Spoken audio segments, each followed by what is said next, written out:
back to my kitchen. It's Danny DiGiacomo, and by popular demand I'm doing a pasta making video today. So let's get right into it, and I hope you enjoy. So we have 3 cups of 00 flour. I like to use this in pasta making because it's nice and fine. We have 4 organic eggs, 2 tablespoons of olive oil, half a teaspoon of salt, and 1 teaspoon of white distilled vinegar. To our large bowl goes our 3 cups of flour. You could do this on a board, but it's a little bit safer to do it in the bowl. And I like to mix it by hand. You could also mix it in your actual KitchenAid, but I like to feel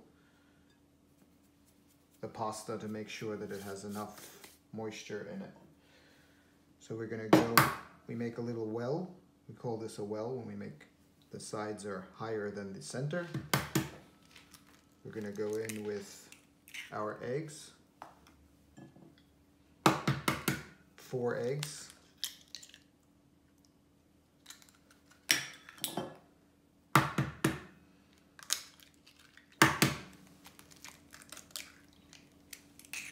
So now we have our 4 eggs in the bowl. We start to mix slowly. I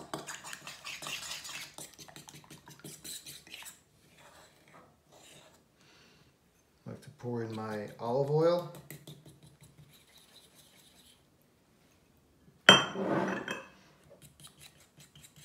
vinegar. And my salt. So I start with a fork just to get all those ingredients mixed a little bit before I move to working it with my hands.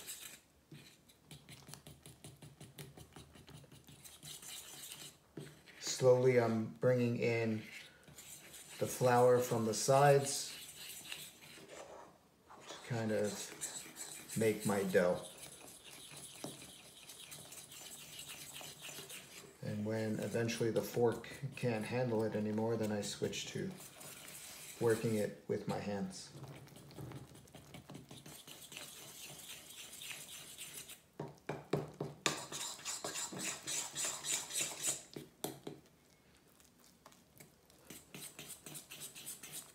So you can see almost the bowl of dough is starting to form.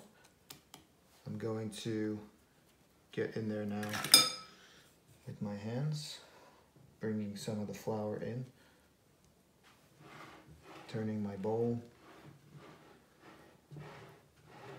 and I can feel it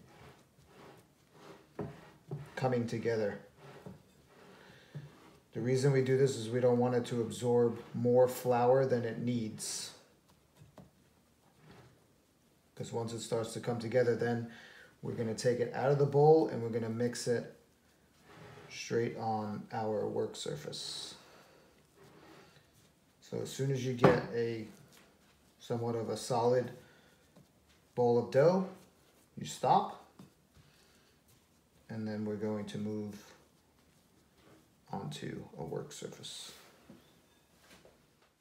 So I take some of the flour that's in my bowl that it hasn't been mixed into the pasta, and then I just move my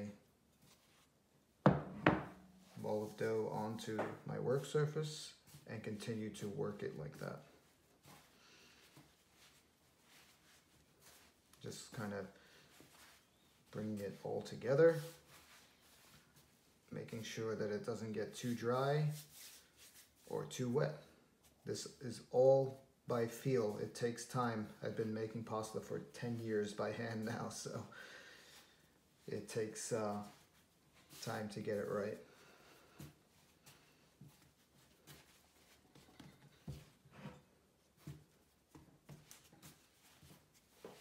And you just work it like this for, I don't know, 3 to 4 minutes. You can see that it's getting smoother and it's coming together more. It's absorbing the flour that you have on your board.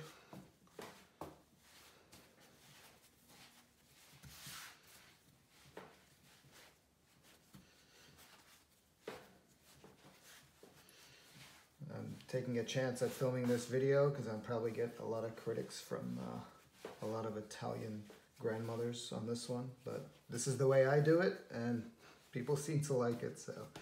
So now it's pretty much, you can kind of see, I can't really show you what it feels like, but I can show you how it's all come together. And that's as much flour as it's going to absorb for now. We just kind of push away the excess and we let that rest for maybe about 5-10 minutes. So the dough has now been rested. I'm going to take it out of my bowl and I'm going to cut it into quarters.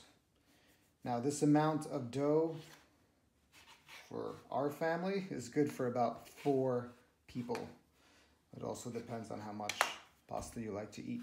So once I cut it into quarters, I kind of just roll it a little bit more in my hand so that it's more manageable for the next step. And I keep them floured based on the feel. So today I am using the KitchenAid attachment for my machine here. Lovely gift from our friends Camille and Frank when we got engaged. Thanks for that. We get good use out of it. And there's a few parts to the machine, or the attachments rather. The sheeter, which makes your long sheets.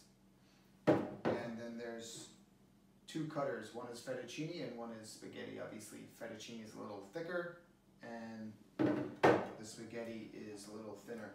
At the front of your machine is this black screw that all your attachments get put onto. So the first step is to put the sheeter onto the machine, put the screw back on, and now you're ready to make your sheets, which you will then dry on the drying rack, which I'm going to show you later. And then once they're dry, then you switch over to your cutter attachments and you're ready to make your shapes and your different kinds of pasta. So we are ready to make our pasta sheets now. I just wanted to mention one thing. There's a dial on the sheeter attachment with numbers on it.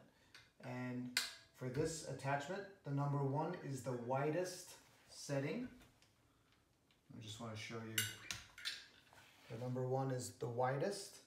And when I go up to 2 and 3 and 4, it keeps getting thinner. So I start with the widest attachment first. I run it through 2 times, and then I keep moving up. So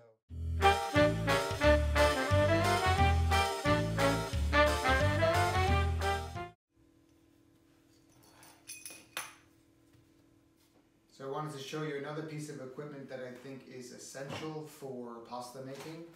It is a pasta drying rack, and I got this on Arthur Avenue in the Bronx while walking around for Mom's birthday one year. We were celebrating her birthday and we stopped into all the great food stores and the equipment stores, and this is definitely essential in pasta making.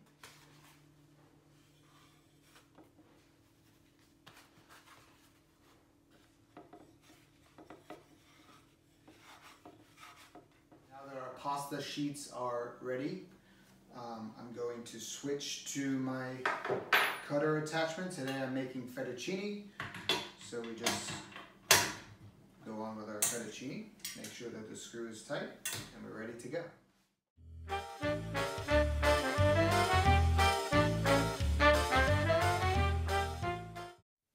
Hope you all enjoyed this pasta making video. We did fettuccine today, but the possibilities with pasta are endless. There's so many different shapes and sizes that you can do. So don't forget to like, subscribe, and share. One more thing, I am now available for private events. You can contact me through email at events@yourchefdanny.com. It'll be on your screen. And thanks for watching, and see you next time.